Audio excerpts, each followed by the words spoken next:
Cette histoire commence à l'aube du XXe siècle, du côté de Melilla, enclave espagnole au nord du Maroc.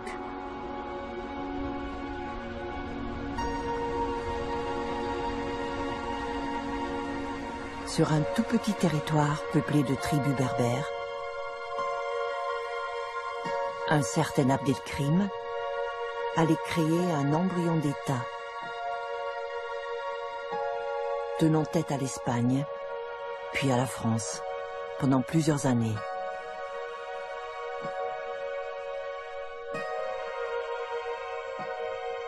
Avant d'être exilé à l'île de la Réunion, où il est filmé ici comme un piètre trophée de guerre, en avril 1927.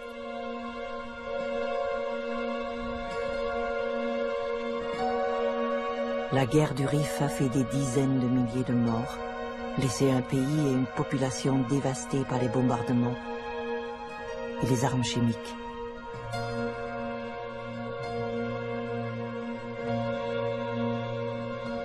Abdelkrim s'évadera au cours de son transfert en France, en 1947. Après avoir trouvé refuge au Caire, il y sera enterré en 1963, comme une grande figure du monde arabe, sans avoir jamais pu remettre les pieds dans son pays.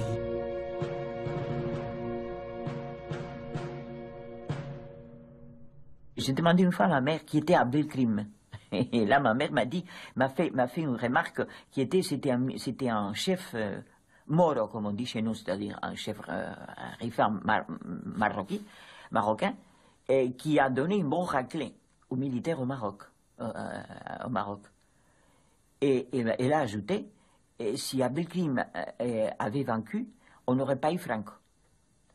Et puis par la suite, mon directeur de thèse, ici à Paris, à la Sorbonne, le professeur Villard, disait toujours que c'était un raccourci historique. Fantastique. C'est cette phrase de ma mère.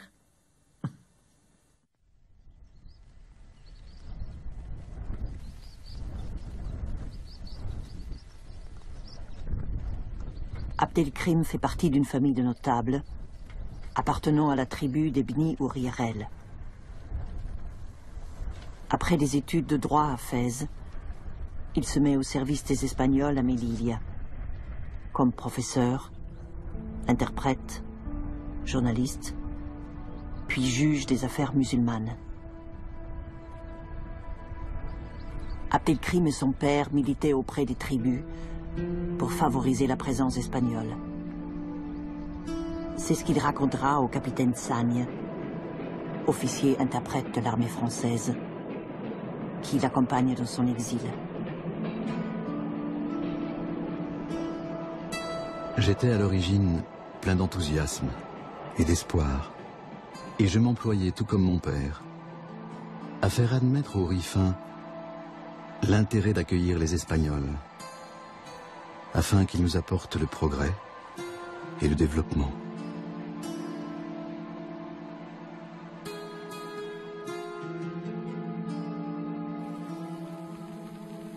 Mais l'impatience des sociétés minières allait en décider autrement.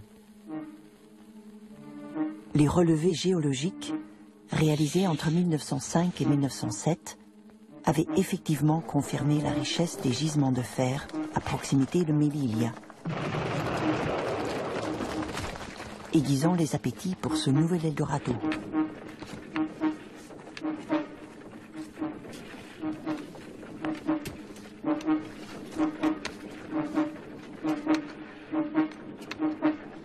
Malgré l'opposition des tribus qui refusent la construction d'une voie ferrée sur leur territoire, les travaux vont se poursuivre.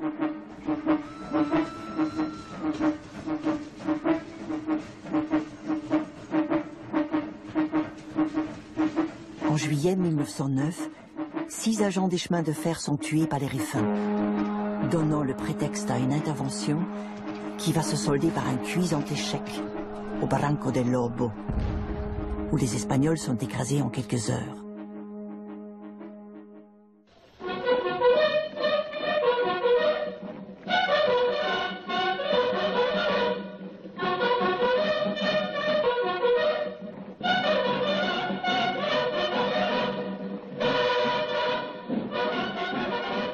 Décidé à conserver sa mainmise sur ce dernier petit bout de colonie, à restaurer le prestige de son armée et à protéger les investissements, l'Espagne va s'engager à partir de 1909 dans une véritable guerre, comparable à n'importe quelle autre guerre.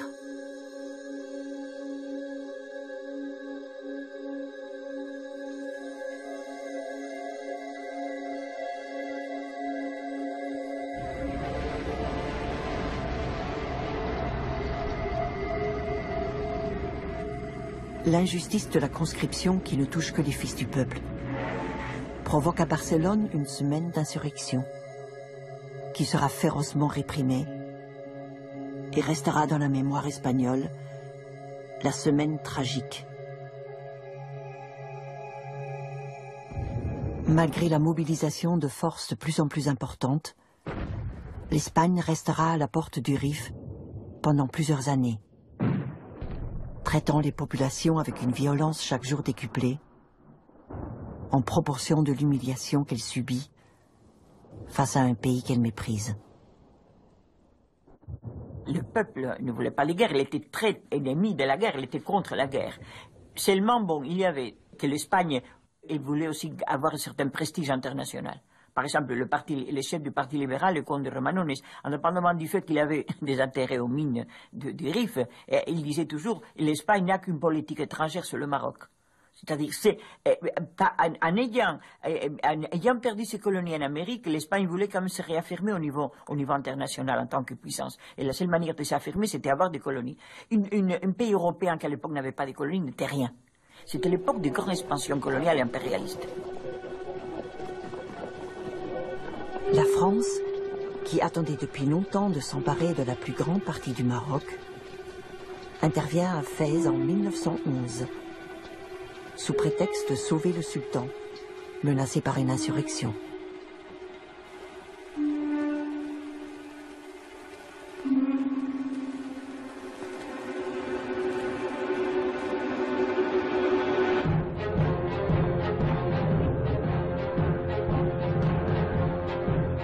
Mais c'était sans compter sur l'Allemagne, qui invoque une violation des traités et envoie des forces navales à Agadir, au sud du Maroc. L'Europe est sur le point de s'embraser.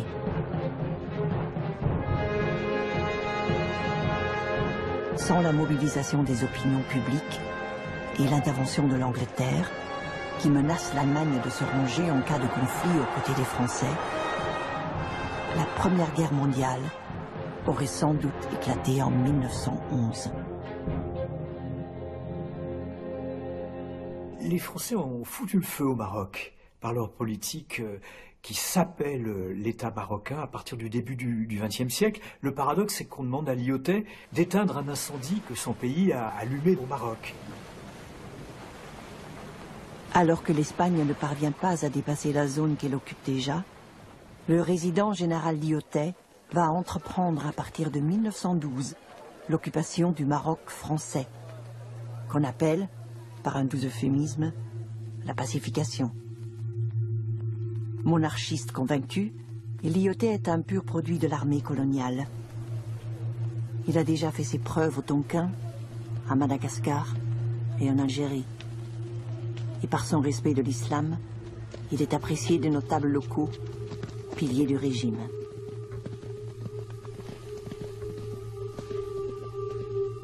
C'est un homme qui va vivre en étant très proche des Marocains de l'époque et qui va vouloir sauvegarder ce Maroc, écarter le chancre de l'Europe, comme il disait, le chancre de l'Europe. C'est quand même une expression qui est forte. Et quand il parle des colons, il dit qu'ils sont... il parle du muflisme, vous voyez, mufle, il invente, c'est un néologisme, le muflisme des colons qui comprennent rien aux indigènes. Quelquefois il dit les Marocains, mais il dit quand même très souvent les indigènes, c'est le langage de l'époque. Enfin, il y a quelquefois, on a quelquefois l'impression qu'il n'est pas loin d'enjamber la barrière coloniale. Il n'enjambe pas complètement, mais... Les Marocains s'y sont pas trompés. Il y a eu une sorte de dispute entre Français et Marocains pour se l'annexer après 1918, où il y a un mythe de l'hôtel africain qui s'élabore. En ce qui concerne le Rif, il considère que c'est un guêpier dans lequel il refusera longtemps de mettre les pieds, se contentant d'installer des fortins le long du semblant de frontière séparant la partie française de l'espagnole.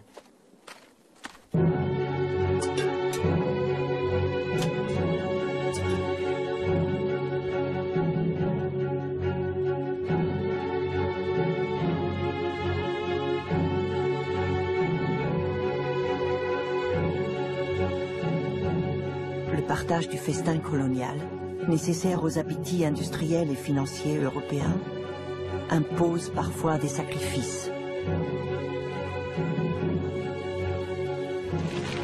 Tandis que les hommes s'entretuent sur le terrain, dans la violence inconcevable des armes nouvelles, les mines du Rif continuent de produire et d'alimenter en fer l'Angleterre et l'Allemagne, leurs plus gros clients.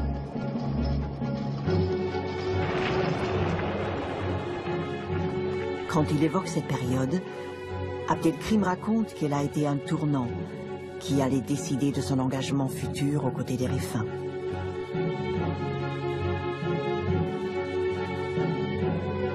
J'avais fait mon possible pendant des années pour convaincre les Espagnols de changer de conduite à l'égard du Rif.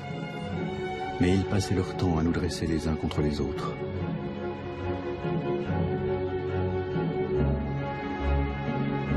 Comme il n'y avait plus rien à attendre d'eux, je me déclarais favorable à l'indépendance du Rif non occupé. On me jeta alors en prison pendant 11 mois, en prétextant de la manière la plus cynique que je complotais avec l'Allemagne. La raison principale pour laquelle il était mis en prison, c'était parce qu'il avait fait des déclarations où il avait déjà parlé d'indépendance. Il a dit jamais je consentirai, je vais accepter que mon pays soit soumis à notre pays étranger.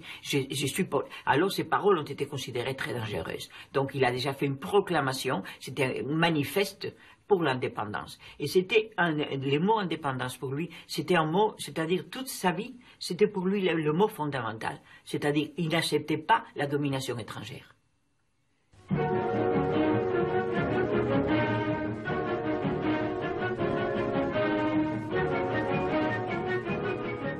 Dès 1918, le roi d'Espagne Alphonse XIII, impatient de laver l'affront de 1909 et de mettre enfin la main sur la totalité du Rif, se renseigne auprès des autorités allemandes sur la fabrication des armes chimiques.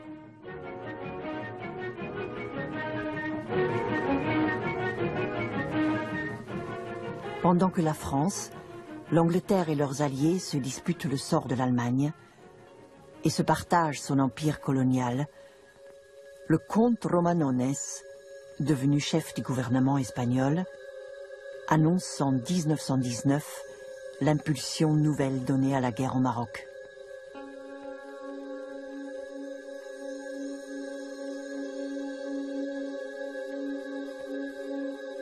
À partir de l'année 1920, le général Silvestre, choisi pour réactiver les opérations militaires, progresse à une vitesse fulgurante en réussissant à soumettre de plus en plus de tribus sur son passage.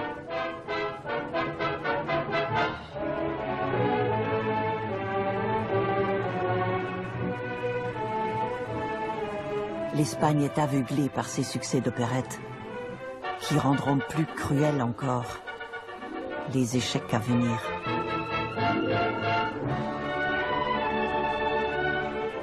La plupart de ces conquêtes qu'on présentait dans la presse comme des grandes conquêtes et des grands triomphes militaires, en fait, ils étaient obtenus par un soudoyant les notables des Kabyles. C'est-à-dire, on pactisait, on parvenait à des accords comme quoi on occupe le territoire en échange en monnayant de l'argent. Au royaume des aveugles, les borgnes sont rois. C'est à cette période que Milan Astrée fonde el Tercio, sur le modèle de la Légion étrangère française, en confiant à Franco le commandement de la première Bandera, composée de 3 compagnies.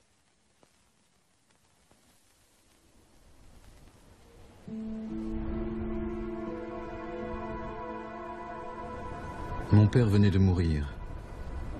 sans doute empoisonnés par les Espagnols.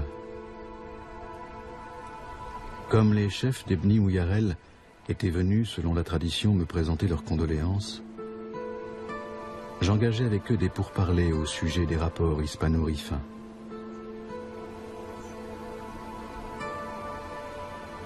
Bien qu'ils soient portés à la discorde dans les temps d'insouciance, les Rifains ne tardent pas à s'unir quand ils sentent leur liberté menacée. La lutte intertribale déchirait le pays. C'est-à-dire seulement à l'occasion où il y avait un ennemi étranger, il y avait des coalitions tribales. Mais c'était toujours éphémère, parce que toujours quand ce péril, ce danger passait, ils se séparaient de nouveau. Mais il n'y avait pas une union, ils se combattaient les uns aux autres. Ce qu'il a dit, c'est qu'il faut finir avec ces combats, ces luttes antérieures, et il faut penser à l'unité. Pour lui, le mot unité, union, c'était fondamental.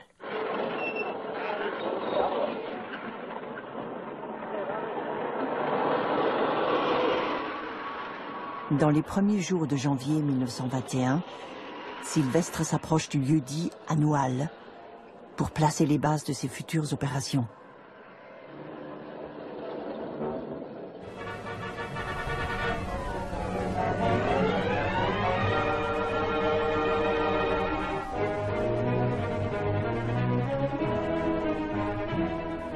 L'Espagne, qui ignore combien l'autorité d'Abdelkrim s'est renforcée au fil des mois, prend ses rêves pour des réalités et enregistre ses premières défaites contre des tribus qui se renforcent de jour en jour.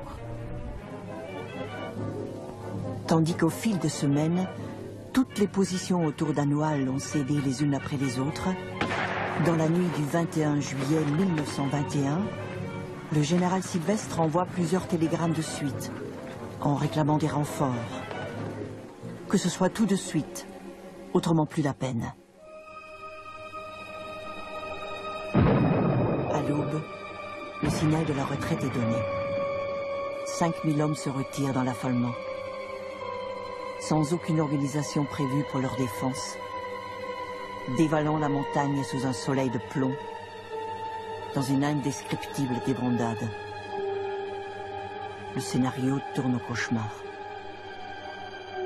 Mais cet écroulement de position, attention, il n'y a jamais eu une attaque des Rifains à Noël. C'était la panique qui a produit la tombée de tous les postes militaires. C'est-à-dire, à un moment donné, la panique, ils ont pensé qu'ils étaient attaqués par les Rifains. C'était une fausse alarme. Et on a donné l'ordre d'évacuation de la position. Les troupes ont évacué la position dans des conditions complètement inappropriées, c'est-à-dire c'était le désordre, c'était la débandade, c'était une débâcle absolument incroyable, incroyable. Ceux qui n'ont pas été faits prisonniers par Abdelkrim sont massacrés par des tribus incontrôlées. Quand les Espagnols découvrent leurs morts, quelques semaines plus tard, dans ce qu'il reste du fort de Monte Arruit, où les rescapés d'Anoual en route pour Melilla s'étaient réfugiés, ils sont épouvantés par l'étendue du carnage. 3000 cadavres se décomposent au milieu des champs. 3000 cadavres à ramasser, à identifier.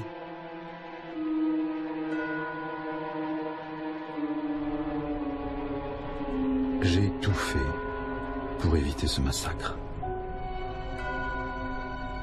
Dieu m'en est témoin. Il a été perpétré par des Rifains qui vivaient en totale anarchie et ne respectaient pas mes ordres. En ce qui concerne la débâcle d'Anoual, elle nous rapportait en plus des prisonniers 150 canons, 10 000 fusils, d'incalculables stocks d'obus et des millions de cartouches, des automobiles, des camions, des médicaments, du matériel de campement. Pour ménager une porte à la négociation et épargner d'autres vies humaines, je faisais en sorte de ne pas occuper Melilla et je libérais les femmes et les enfants. Il sait bien que la guerre, c'est sa fin. il a profondément le sens que la guerre, c'est sa perte. Bon. Il ne peut pas gagner, mais il le sait qu'il ne peut pas gagner. Et il l'a dit du reste. Dès 1926, il le déclare, et ensuite il le répétera en 1947 quand il s'évadera de guerre, mais il a dit « je suis venu trop tôt ». Ce n'est pas possible de faire la rupture à cette époque-là. Mais je crois que ça, il le sent profondément. Et il fait la guerre, bien qu'il sache que la guerre, dans la guerre, les puissances dominantes l'emporteront.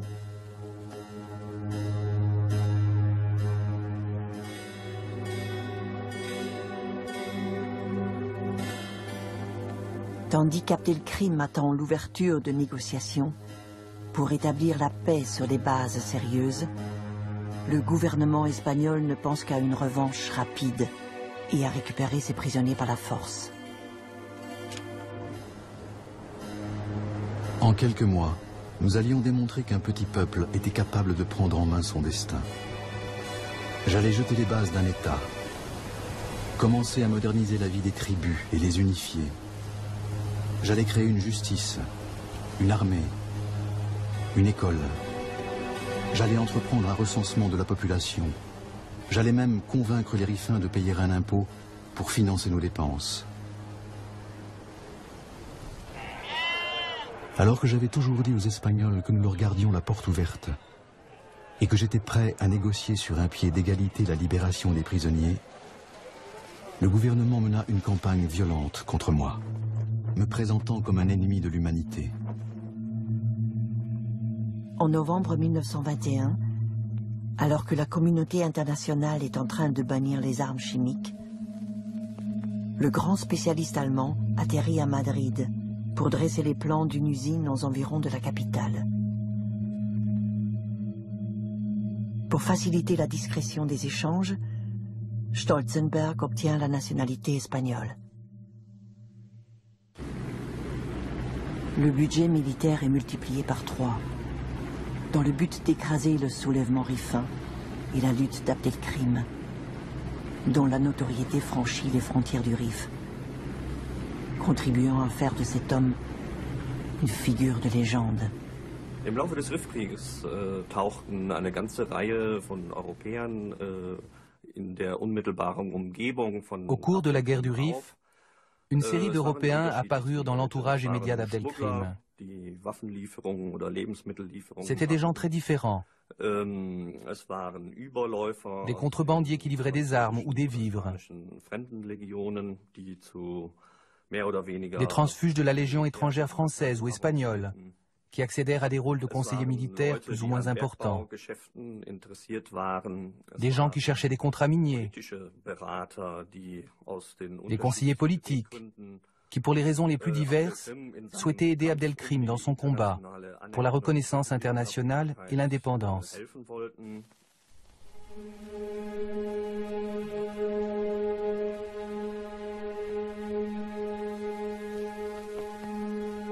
Tandis que la reine rend charitablement visite aux blessés du Maroc, Indalecio Prieto, grand orateur socialiste, s'indigne au Cortés de ce que les légionnaires ne fassent pas de prisonniers. Il est vrai que Franco autorise ses légionnaires à tuer, violer, piller, brûler et mutiler.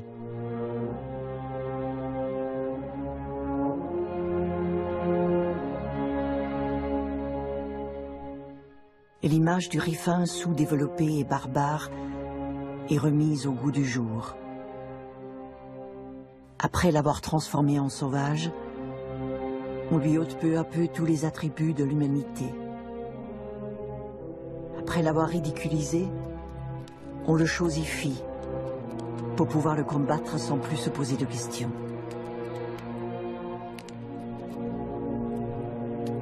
Le devoir de civiliser le Rifin cède la place à celui de l'exterminer, par tous les moyens.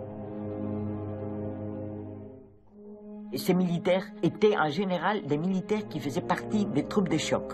Et c'était des officiers avec une mentalité très particulière. C'est très bien les atrocités et les actes de violence et de cruauté qu'ils sont capables de commettre, c'est-à-dire dans une guerre coloniale. Ils les ont commis par la suite en Espagne, en utilisant les mêmes méthodes que celles de la guerre coloniale. Pendant que Madrid hésite sur le sort des prisonniers espagnols, le comte Romanones, fidèle à lui-même, exhorte le gouvernement à ne pas quitter le Maroc, affirmant que le Maroc est une question de vie ou de mort, tandis que la gauche s'en prend à la politique minière, qui ne justifie pas la guerre. Si la presse n'a pas de mots assez durs pour parler d'Abdelkrim, Luis Oteiza, le directeur du journal La Libertad, rencontre Abdelkrim pour témoigner de la situation et informer les familles des prisonniers espagnols qui attendent depuis 1 an leur libération.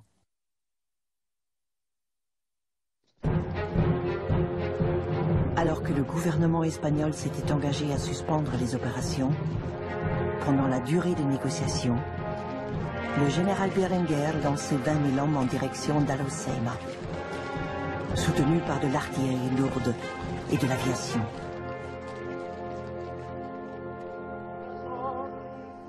Malgré la puissance dont dispose l'armée espagnole, elle subit encore de nouvelles défaites et doit se replier, déversant sur le Rif des tapis de bombes, lui rendant sous forme manufacturée ce qui lui a été arraché.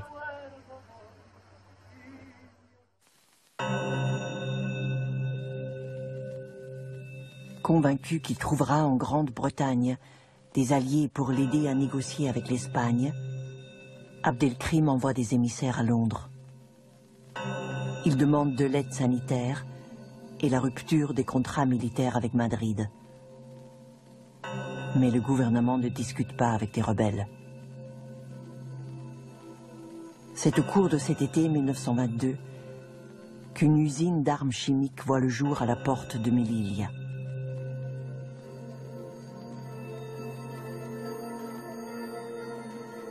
Il y a eu des conversations avec des Français et la maison Schneider a envoyé de la chloropicline, l'a envoyé d'une manière, disons, plus ou moins en cachette, en le faisant passer par des pesticides. Entre-temps, il y avait aussi des techniciens de la maison Schneider qui ont monté, ont installé un atelier pour justement la transformation de ces matières en gaz toxiques. Les Espagnols croient que l'Europe les a chargés de réformer et de civiliser le Rif.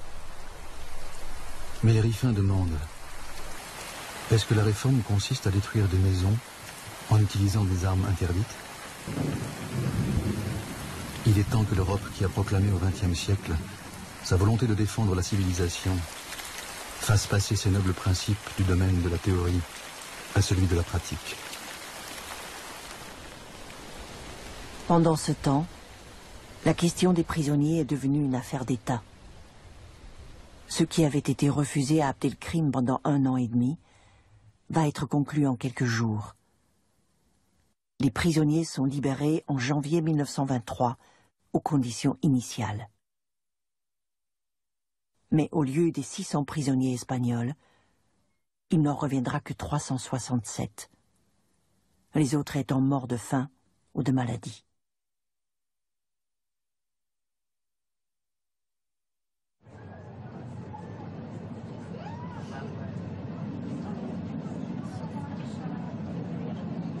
Poursuivant son chemin vers l'indépendance, Abdelkrim proclame la République du Rif en juillet 1923. Elle se dote d'une assemblée où siègent les représentants élus de 41 tribus, d'un gouvernement, de ministres, et comme toute république moderne, elle revendique son indépendance, son droit à l'autodétermination, et propose au reste du monde des relations d'État à État, dans le respect du droit international et des peuples à disposer d'eux-mêmes.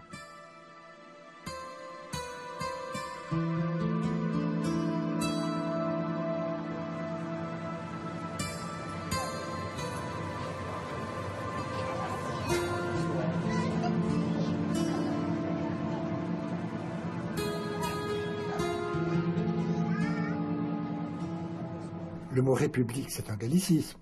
Ça vient de la place de la République française, bon, de l'histoire républicaine française. Mais le mot qu'emploie Abdelkrim et le mot qu'on emploie à l'époque dans les années 20, c'est le mot Gumuriya. Il se trouve que Gumuriya, c'est le même mot en turc et en arabe. Bon, des différences de prononciation près. Bon, ce même mot, c'est la République d'Atatürk. Et en même temps, c'est la République des Soviets. C'est marrant dans les années 20. Atatürk et les Soviets, c'est la même chose. Et ça, c'est Gumuriya. Ça, c'est la République. C'est en quelque sorte le peuple autodéterminé qui organise son émancipation. On a cherché à me faire passer pour un rebelle sanguinaire, un esprit retors, alors qu'il ne s'agissait pour nous que de défendre nos droits en faisant valoir la légitimité de notre cause.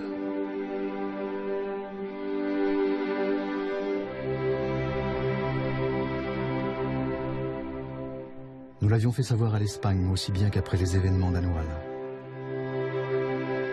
Nous avions déclaré la même chose à la France, au maréchal Lyautey et au sultan. Nous l'avons clamé à Londres et à la Société des Nations. Personne ne voulait entendre que nous désirions la paix, l'ordre, le commerce et l'alliance avec le monde entier. Mais puisque les Espagnols voulaient notre extermination, qui peut nous reprocher d'avoir défendu notre liberté et notre religion?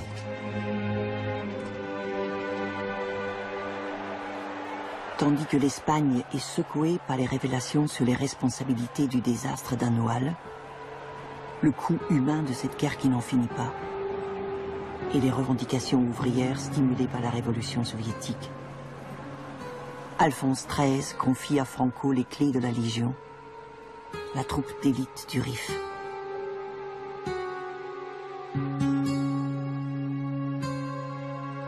S'inspirant de l'expérience de Mussolini, le général Primo de Rivera profite de l'instabilité politique et sociale pour s'emparer du pouvoir avec le soutien du roi. En septembre 1923, il suspend la Constitution, instaure une dictature militaire et s'empresse de décréter une pause dans la guerre. Alors que Primo de Rivera multiplie les pourparlers avec Abdelkrim pour sortir du bourbier rifin, l'armée espagnole, elle, Franco en tête, s'oppose à l'abandon du Rif.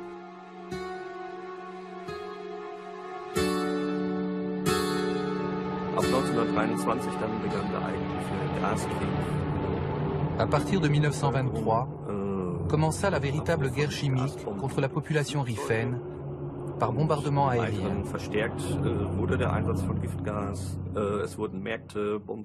Ensuite, l'usage des gaz fut renforcé. On bombardait des marchés, des villages, la population civile, des terres agricoles.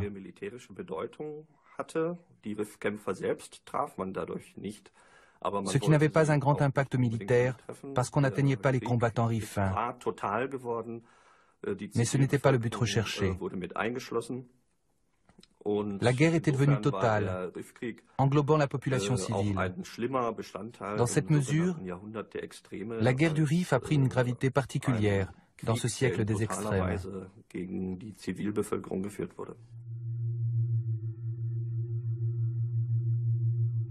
Lyautey, qui redoute à présent que la situation dans le Rif ne se propage à toute la région, réclame des renforts pour stopper celui qu'il décrit comme le champion de la cause musulmane.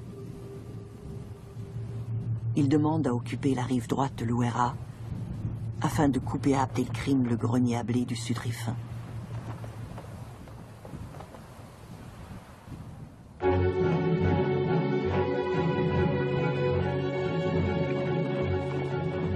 Le cartel des gauches, qui a remporté triomphalement en France les élections de 1924, au nom de la paix en Europe, envoie les renforts réclamés par Lyautey.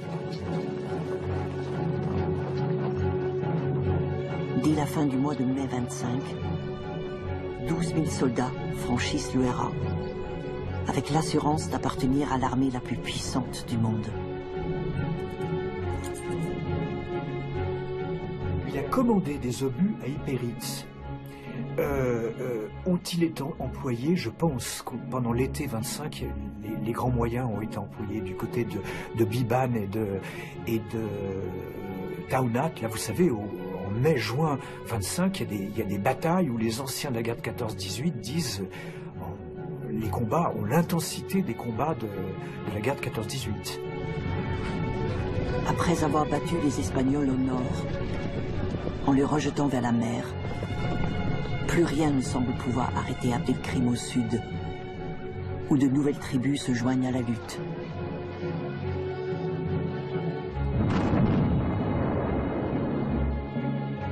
Malgré les bombes de Lyautey, le pacificateur, Abdelkrim repousse les forces françaises, s'empare de la vallée de l'Ouéra et de ses ressources, tout en menaçant Fès et Taza.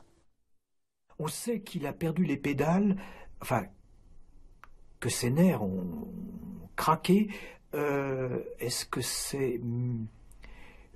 Oui, vers la mi-juillet, lorsqu'il envoie ce télégramme au Quai d'Orsay en disant « Il faut reconnaître la République du Rif, pas l'indépendance, mais son autonomie, et puis négocier après avec Abdelkrim ».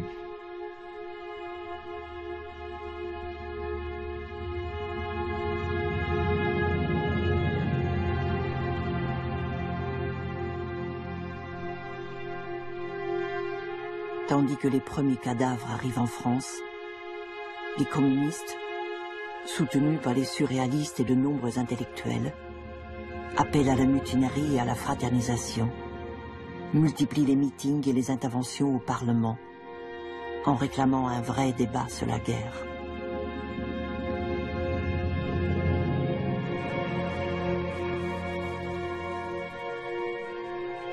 Pour le cartel des gauches, la guerre se mène aussi avec l'opinion publique. Painlevé brandit les risques d'extension du conflit et d'effondrement de l'empire colonial. L'équation entre islam et fanatisme justifie la répression militaire.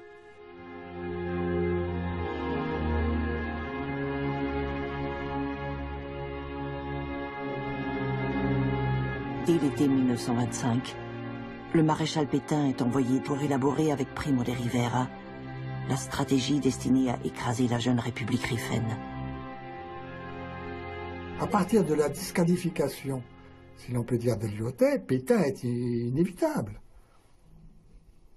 Et ça permet à toute l'idéologie patriotique française de se réengager après une guerre comme la guerre de 14, qui est une boucherie ressentie de partout. En quelque sorte, Pétain, il est le baume qui évite de se dresser contre la répétition d'une guerre tout après la boucherie de Verdun et de 1914. Le culte de Pétain, c'est un culte qui va monter par étapes, quoi.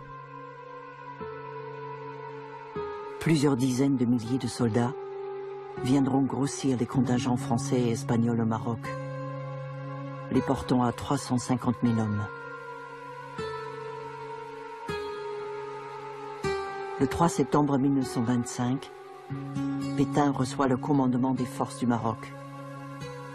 Le mythe de Pétain est exploité sans ménagement par la gauche, au détriment de Lyautey, dont les convictions monarchistes lui ont toujours été suspectes. Bien sûr, ils s'affrontent. C'est la fameuse formule de Pétain, vous faites de la politique, moi je fais de la stratégie. Mais il ne pensait pas que Pétain allait le limoger, qu'il serait disgracié aussi brutalement.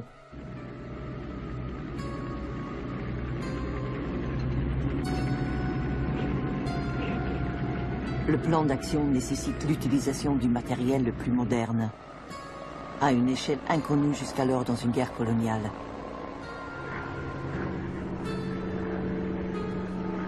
L'offensive est préparée, accompagnée et prolongée par une série de bombardements qui visent à semer la terreur dans les populations civiles et à anéantir les ressources du pays.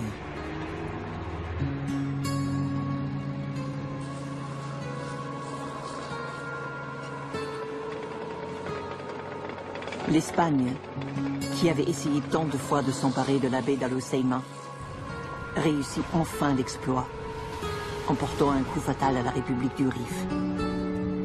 Franco, toujours sous la photo, deviendra à 33 ans le plus jeune général d'Europe, recevant à Paris la Légion d'honneur pour ses hauts faits dans le Rif. Malgré les appels au secours qu'Abdelkrim adresse au monde entier, plus rien ne semble pouvoir arrêter le rouleau compresseur de l'impérialisme européen.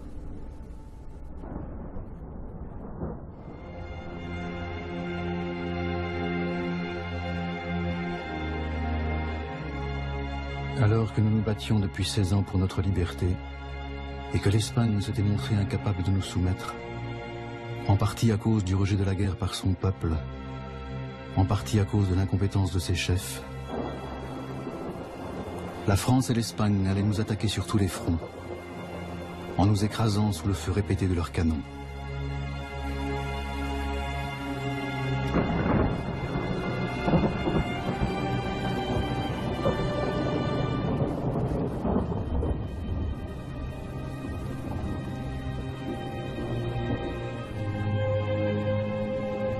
Painlevé connaît une opposition de plus en plus dure, toujours orchestrée par les communistes, auxquels se sont joints des socialistes, qui lui reprochent à présent le gâchis humain et matériel de la guerre.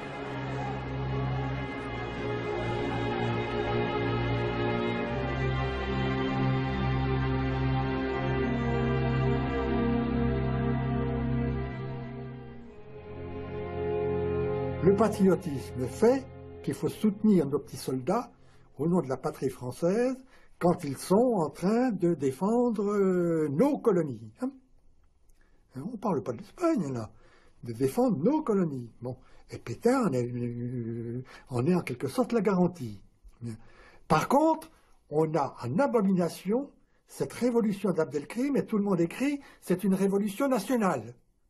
Donc on est contre un soulèvement national au nom du patriotisme français. Et ce vocabulaire, il va durer jusqu'à aujourd'hui. Hein. Patriote en France, ça veut dire antinationaliste des pays dominés. Ce qui explique la durée de la guerre d'Algérie. Pourquoi 8 ans et demi, 8 ans pour reconnaître une indépendance? C'est parce qu'il y avait cette collusion et cet amalgame entre le patriotisme français et le colonialisme. Et il faudra 8 ans, en quelque sorte, pour désunir cela. Et cela, ça s'est coagulé, ça s'est fait à travers la campagne contre la guerre du Rif. Lyautey, ayant eu recours à des méthodes qu'il condamnait chez les Espagnols, n'aura de cesse de demander à Paris d'être relevé de ses fonctions.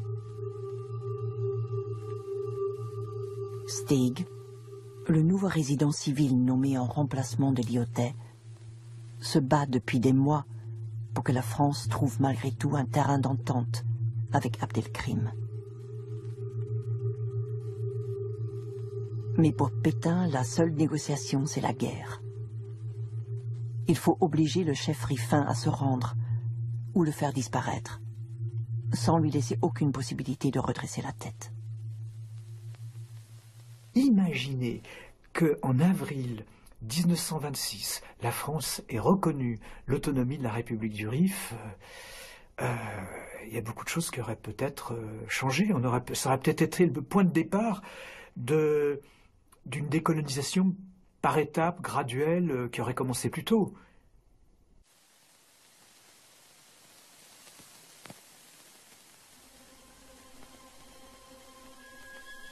Malgré les pourparlers de paix engagés par Steig avec Abdelkrim en avril 1926, le pilonnage du pays se poursuit. Pétain va balayer en quelques semaines la résistance rifaine.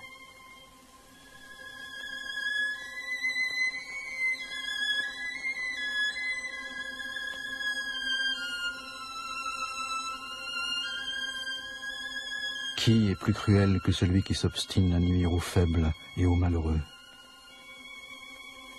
Ils ont supprimé pour nos blessés la possibilité de recevoir des soins et de voir soulager leurs souffrances. Un tel acte n'est pas humain. Et même les animaux s'en abstiennent. Je pense que ce qui a fait qu'Abdelkrim, qu'à la fin, bon, le projet d'Abdelkrim n'a pas réussi, bon, je crois parce que dans le contexte de l'époque, ce n'était pas viable cet État. Ce n'était pas viable parce que le Rif était une partie du Maroc. Du moment où les sultans ne suivaient pas, les puissances européennes n'allaient pas accepter ce dégagement d'une partie du Maroc. C'était un danger pour l'avenir aussi, pas seulement de ce qui est le Maroc, mais pour l'avenir de tous les restes des pays de l'Afrique du Nord, de lutte indépendante des autres pays. C'était un précédent dangereux. Le 27 mai 1926, au petit matin, après une nuit terrible, au cours de laquelle Abdelkrim s'interroge sur le bien fondé de sa décision, il se rend aux Français, qui le transfèrent à Fès. Der Rifkrieg ist ein ganz faszinierendes Beispiel der Kolonialkriegsgeschichte. La guerre du Rif est un exemple tout à fait fascinant dans l'histoire des guerres coloniales. C'était une guerre coloniale au retentissement incroyable, et peut-être la plus marquante de toutes. Elle a donné naissance à un État reconnu par personne. Mais c'était un nouvel État parce que la population rifaine l'a vu ainsi. Et pour moi, c'était une raison suffisante. C'est presque la meilleure incarnation des possibles. Bon. Mais il faut voir quels étaient les possibles. Or, il a incarné ces possibles. Il les a incarnés tout en sachant qu'il n'y avait pas d'issue. C'est ça qui est extraordinaire dans l'histoire d'Abdelkrim.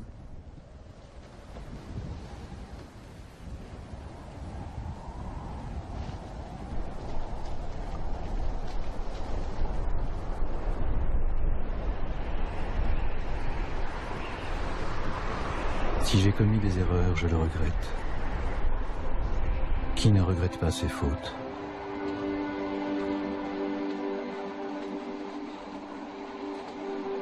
Je suis convaincu que si nous en avions eu le temps, nous serions devenus une grande nation d'hommes libres.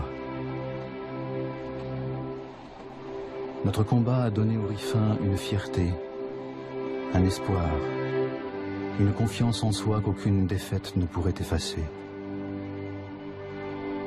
L'aspiration à la liberté et à la détermination de notre peuple durera au-delà de la puissance de nos oppresseurs. Je suis venu trop tôt, mais j'étais convaincu que nos espoirs se réaliseraient un jour. Cette guerre, l'étranger nous l'a imposée. Nous avons été battus, mais vous aussi.